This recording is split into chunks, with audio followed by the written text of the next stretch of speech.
अस्सलाम वालेकुम। उम्मीद करती हूँ आप सब खैरियत से होंगे। आज हम क्लास 9 का चैप्टर 1 स्टार्ट करेंगे। चैप्टर नंबर 1 है मैट्रिसेस एंड डिटरमिनेंट्स। सबसे पहले हम मैट्रिसेस के बारे में पढ़ेंगे कि मैट्रिसेस असल में है क्या। मैट्रिसेस को हम ऐसे इस वाली ब्रैकेट से डिनोट करते हैं, ठीक है। इस ब्रैकेट में जो चीजें लिखते हैं, ऐसी ब्रैकेट बना के उसे हम मैट्रिसेस बोलते हैं।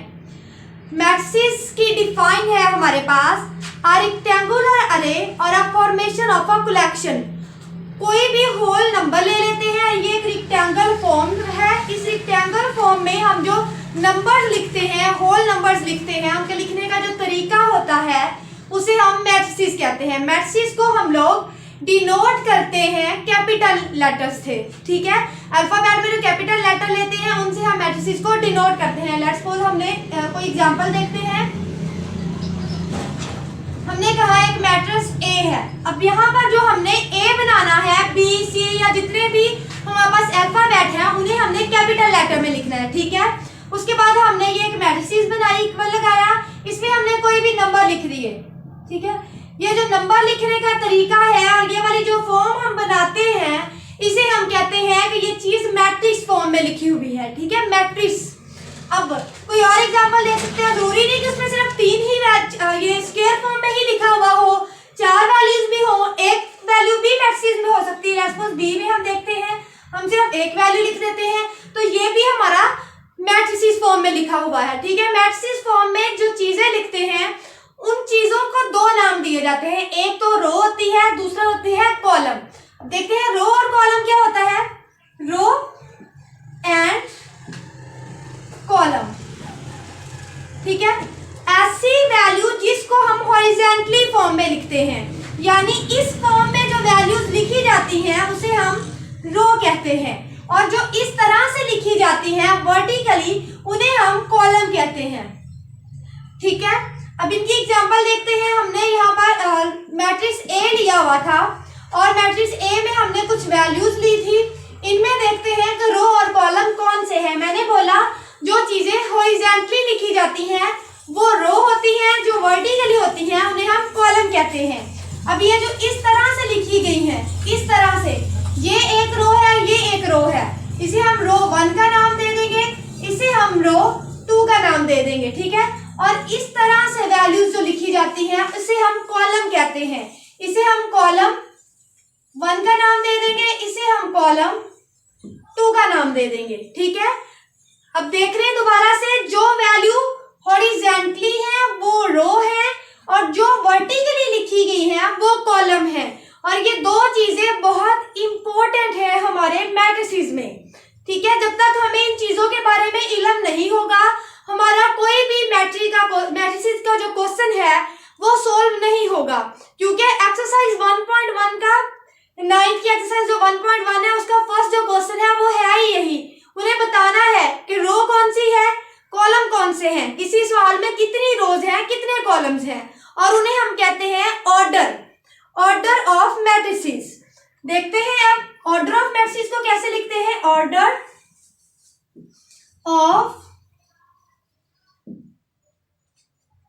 Of matrix. अब ऑर्डर क्या होता है, 1 2 3 4 हमने एक मैट्रिक्स ले लिया, ठीक है। अब इनको लिखने, ऑर्डर भी लिखने का तरीका होता है। इसे हमने क्या दिया, ये कॉलम 1 है, ये कॉलम 2 है, ये रो 1 है, ये रो 2 है।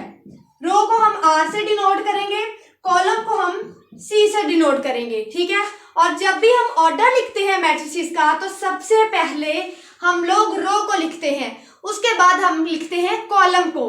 कितनी रोज है हमारे पास, 1 2 रोज है, यहाँ पर लिख देंगे 2 ऐसे, फिर बाय, फिर कितने कॉलम है हमारे पास, 2 कॉलम है, तो हम क्या देंगे कि इसका ऑर्डर 2/2 है। उसके अलावा हमने एग्जांपल देखी थी, हमने कहा 3, कोई मैट्रिसेस बी ले लिया था, इसमें अब कितनी रोज है, 1, कॉलम कितने हैं, 1, तो इसका ऑर्डर क्या होगा, 1/1, ठीक है। इसी तरह हम कोई सी कॉलम ले लेते हैं, उसमें हम क्या देते हैं 2 3 4 5 6 7, इसमें अब कितनी रोज होगी, रो 1 रो 2 कॉलम 1 कॉलम 2, कॉलम 3। अब इनका कैसे ऑर्डर बनेगा? मैंने बोला कि पहले हम लोग रो को लिखते होते हैं, बाद में हम कॉलम को लिखते हैं। तो रोज कितनी है? 2, कॉलम कितने हैं? 3, तो इसे हम लिखेंगे 2/3। ठीक है। अब तीसरी चीज है हमारे पास इक्वल ऑर्डर। इक्वल ऑर्डर क्या होते हैं? Sorry, equal matrices.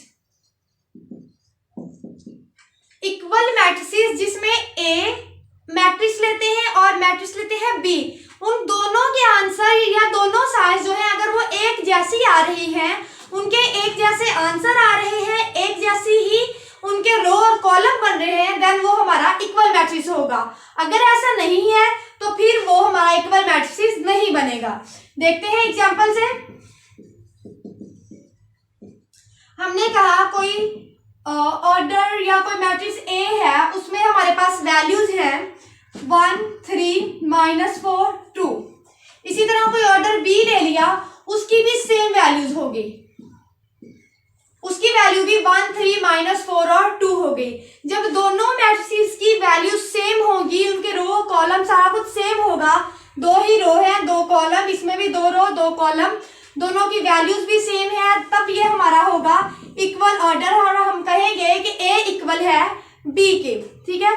लेकिन अगर ऐसा नहीं होता तो वो हमारे ऑर्डर जो है या वो जो हमारी मैट्रिसेस हैं वो इक्वल नहीं होगी।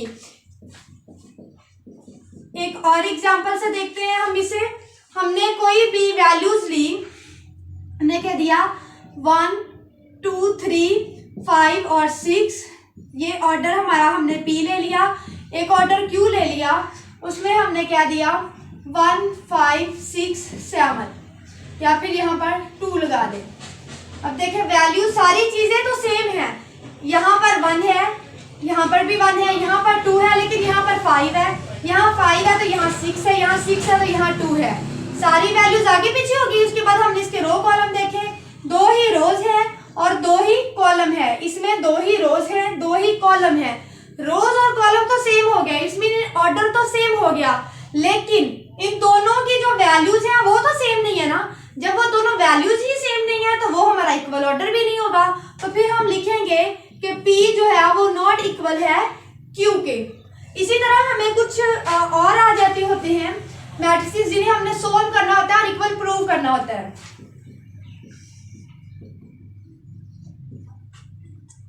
देखते हैं, एक मैट्रिक्स A है हमारे पास 2 - 1 4 6 और ये आ जाता है हमारे पास 1 + 1। एक मैट्रिक्स B है हमारे पास, ये आ जाता है 1 4 6 और 2। तो क्या ये दोनों मैट्रिसेस इक्वल होंगे? देखते हैं अब दोनों इक्वल हैं या नहीं है। B की वैल्यू तो हमें पता है 1 4 6 और 2, लेकिन A जो है उन्हें तो सोल्व करना है, तो उन्हें सोल्व करके देखते हैं कि क्या ये दोनों मैट्रिसेस इक्वल हैं। A को देखते हैं 2 - 1 1 4 6, वैसे ही 1 + 1 2, ये दोनों मैट्रिक्स तो सेम हो गए। A और B दोनों इक्वल आ गए ना। जब ये दोनों इक्वल आ गया तो हम क्या देंगे कि A जो है वो इक्वल है B के। चाहे उसे सोल्व करने के लिए उन्होंने दिया था, लेकिन उन्होंने हमें दिया तो उसी मैट्रिसेस के इक्वल है ना, वही ऑर्डर है सेम, उसका वही सेम आंसर है। तो कुछ क्वेश्चन हमारे ऐसे भी हैं एक्सरसाइज 1.1 में जिसमें हमने वैल्यूज को सोल्व करना होता है। एक जो है मैट्रिसेस उसकी वैल्यू सही लिखी होती है, एक उन्होंने सोल्व करने के लिए दिया होता है, तो हमने उन्हें सोल्व करके बताना है कि ये वाला मैट्रिसेस इसके इक्वल है या नहीं है। ठीक है जी। तो एक्सरसाइज 1.1 का क्वेश्चन नंबर 1 मैंने आपको बताया, उनके ऑर्डर फाइंड करने हैं। तो आप लोगों को पता चल गया होगा तो कि हमने ऑर्डर कैसे फाइंड करने हैं। पहले रो को लिखना है, देन हमने कॉलम को लिखना है। क्वेश्चन नंबर 2 में हमने इक्वल प्रूव करना है, कौन सी वैल्यू कौन सा मैट्रिक्स कौन से मैट्रिक्स के इक्वल है, और कुछ सोल्व करने के लिए भी दिए होंगे, आपने उनको देख लेना है कि कौन सा कैसे सोल्व करके कैसे दूसरे मैट्रिक्स के इक्वल प्रूव करना है। अब इसका क्वेश्चन नंबर 3 है एक्सरसाइज 1.1 का, A + C A + 2B C - 1 4D - 6 और वो इक्वल है 0, -7, 3 और 2D के। और हमने फाइंड करनी है वैल्यूज A, B और C की। ये बहुत ही इंपॉर्टेंट क्वेश्चन है बोर्ड के हवाले से भी, ठीक है। बड़े ध्यान से आप लोगों ने इस क्वेश्चन को समझना है। हमने पहले वैल्यूज को लिखना है, यहाँ पर लिखेंगे सॉल्यूशन। ये वाली जो वैल्यू है, ये वाली वैल्यू इस वैल्यू के इक्वल है ऑर्डर में, ये वाली इसके इक्वल है, ये वाली वैल्यू इस चीज की इक्वल है और ये वाली वैल्यू इस 2D के इक्वल है। तो हम पहले इन इक्वल रख के इनके इक्वेशंस बनाएंगे। A + C इक्वल इस 0 के, इसे हम इक्वेशन नंबर 1 कह देंगे। C - 1 इक्वल है हमारे पहले इसको लिखेंगे। A + 2B इक्वल है हमारे -7 के, इसे इक्वेशन नंबर 2 कह देंगे। C - 1 इक्वल है 3 के, इसे इक्वेशन नंबर 3 कह देंगे। एंड 4D - 6 इक्वल है 2D के, इसे हम इक्वेशन नंबर 4 कह देंगे। अब हम इन इक्वेशंस को सोल्व करेंगे, A, B, C और D की वैल्यू फाइंड करेंगे, ठीक है। पहले हम देखते हैं कौन सी इक्वेशन है जिसे हम इजीली सोल्व कर सकते हैं, जिससे हमें आंसर आसानी से मिल सकता है। देखिए A + C है, लेकिन इसमें कोई कांस्टेंट नहीं दिया हुआ, इसमें तो दोनों वेरिएबल हैं, इससे आंसर नहीं निकाल सकते। इसमें देखें अगर हम कोई निकाले भी तो किसी एक की तो वैल्यू मालूम होनी चाहिए, या A की या B की, लेकिन नहीं है मालूम। इधर देखिए C - 1 इक्वेशन नंबर 3, एक वेरिएबल है, दो कांस्टेंट हैं। तो देखते हैं हम इन्हें। इक्वेशन नंबर 3, ठीक है। C - 1 इज इक्वल 3 आ गया। इसे हम कैसे सोल्व करेंगे? C - 1 एक कांस्टेंट है, एक वेरिएबल है, दो कांस्टेंट हैं, और इधर जो 1 है माइनस का है, इस तरफ जाके किसका हो जाएगा? प्लस का। तो हम इस 1 को इक्वल के दूसरी तरफ लेके जाएंगे। C is equal 3 + 1। C is equal 3 + 1 कितना होता है? 4। हमारे पास एक वैल्यू तो आ गई C की, ये वैल्यू हमने निकाल ली। अब इस C की वैल्यू से कौन सी हमारे पास इजीली निकल सकती है वैल्यू? तो वो देखिए इक्वेशन नंबर 1 नहीं है, A + C। अगर हम A वैसे लिखा रहने दें, प्लस लगा के C की वैल्यू लगा दें, तो हमारी A की वैल्यू भी तो निकल आएगी ना। यहाँ पर लेते हैं टेकिंग इक्वेशन 1, ठीक है। और when C is equal 4, A + C is equal 0 है, C की वैल्यू 4 है, तो A + C की जगह पर 4 उसकी वैल्यू पुट कर देंगे इक्वल। अब कांस्टेंट को एक साइड पे करना होता है, वेरिएबल को एक साइड पे करना होता है, और हमने वैसे भी एक यहाँ पर वैल्यू निकालनी है, तो 4 इस तरफ प्लस हो रहा है, इक्वल के दूसरी तरफ जाके क्या हो जाएगा? माइनस। A is equal 0 - 4। 0 में से किसी भी वैल्यू को माइनस करें तो वो वैल्यू वापस आ जाती है। तो हमारे पास आ गया A इज इक्वल -4। A की वैल्यू भी आ गई। अब हमने निकालनी है B और D की वैल्यू। पहले B की वैल्यू ले लेते हैं। Taking equation 2। इक्वेशन 2 क्या है हमारे पास? A + 2B is equal -7। A की वैल्यू है हमारे पास, क्या है? -4। तो when A is equal -4, A की जगह पर उसकी वैल्यू लगा देंगे -4 + 2B as it, -7B as it. अब क्या करेंगे? -4 इधर माइनस हो रहा है, तो उस तरफ जाके क्या हो जाएगा? प्लस। और हमने वैल्यू भी B की निकालनी है, तो हमें इस -4 को तो दूसरी तरफ लेके जाना ही है। तो हम क्या करेंगे? 2B वैसे ही रहने देंगे, -7 पहले है, -4 बाद में उधर जाएगा, तो वो उस वैल्यू को हम बाद में लिखेंगे। और इस तरफ माइनस का है, तो इक्वल के इस तरफ जाके ये प्लस का हो जाएगा।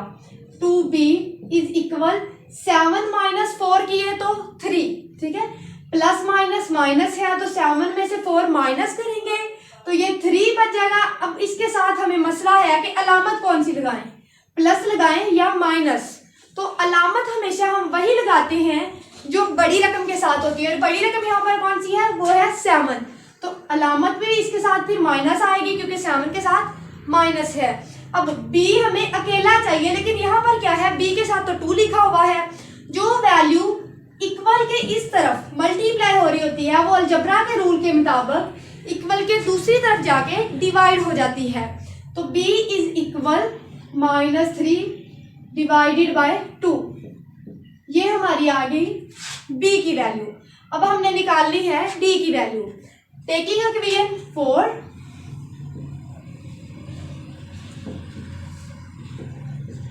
वो क्या है हमारे पास 4d - 6 is equal to d। अब देखिए इस इक्वेशन 4 में तो कुछ ऐसा है ही नहीं कि हम किसी और क्वेश्चन से कोई वैल्यू लगाएं या कुछ भी। यहाँ पर तो d की 2 वैल्यूज दी गई हुई हैं, यानी 2 वेरिएबल हैं, एक हमारे पास कांस्टेंट है। तो ये जो कांस्टेंट है ये दूसरी तरफ नहीं चला जाएगा, अकेला है तो वो अकेला ही हो जाए, और जो 2 वेरिएबल एक जैसे हैं वो एक तरफ आके सेम हो जाए। तो हम इन्हें लिखेंगे 4d इज इक्वल 2d, ये इधर माइनस है तो इस तरफ जाके ये प्लस हो जाएगा। अब इस 2d को इस तरफ ले आएंगे उठा के इक्वल के इस तरफ, इस 4 वाले d के साथ, तो 4d ये इस तरफ प्लस का है तो इधर जाके माइनस का हो जाएगा, ये 6 अपनी जगह पे वैसे ही। 4d में से माइनस कर दिए हमने 2d, तो हमारे पास क्या बच गया 2d इज इक्वल 6। हमें d की वैल्यू चाहिए और d के साथ 2 क्या हो रहा है मल्टीप्लाई, और अलजबरा के रूल के मुताबिक जो चीज इस तरफ मल्टीप्लाई होती है वो इस तरफ जाके क्या होती है डिवाइड। तो d is equal 6 divided by 2 हो जाएगा। 2 1s are 2, 2 3s are 6, d is equal आ गया हमारे पास 3। देखिए हमारे पास a b c d तीनों की वैल्यूज आ गई। ये हमारे पास c की वैल्यू है, ये a की है, ये हमारे पास b की वैल्यू है और ये है d की। ठीक है, अगर किसी बच्चे को किसी भी क्वेश्चन की समझ नहीं आई तो वो कमेंट बॉक्स में मुझसे पूछ सकता है, या कोई और क्वेश्चन जो ना उन्हें समझना हो वो भी बोल सकता है। ठीक है।